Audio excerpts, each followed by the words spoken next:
America అధ్యక్షుడు Donald Trump మరోసారి ఇరాన్కు deadly warning ఇచ్చారు. తమతో అణు ఒప్పందం చేసుకోకపోతే ఇరాన్పై బాంబుల వర్షం కురిపిస్తామన్నారు ట్రంప్. అయితే అమెరికాతో చర్చలు జరిపేందుకు ఇరాన్ అంగీకరించకపోవడంతోనే ట్రంప్ ఈ వ్యాఖ్యలు చేసినట్లు కనిపిస్తోంది. కేవలం దాడులు మాత్రమే కాదు, ఇప్పటికే ఇరాన్పై విధించిన ఆంక్షలను కొనసాగిస్తూనే మరిన్ని ఆంక్షలను విధిస్తామన్నారు ట్రంప్.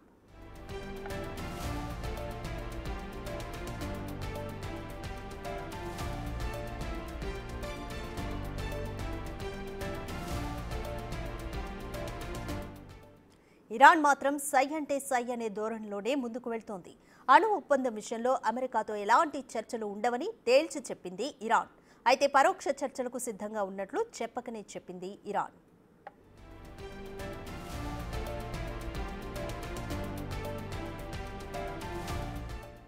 ఇరాన్పై ఒత్తిడి పెంచేందుకు చేయాల్సిందంతా చేస్తోంది అమెరికా. ఇప్పటికే ఇరాన్ మద్దతిస్తున్న హౌతీలపై దాడులు పెంచింది.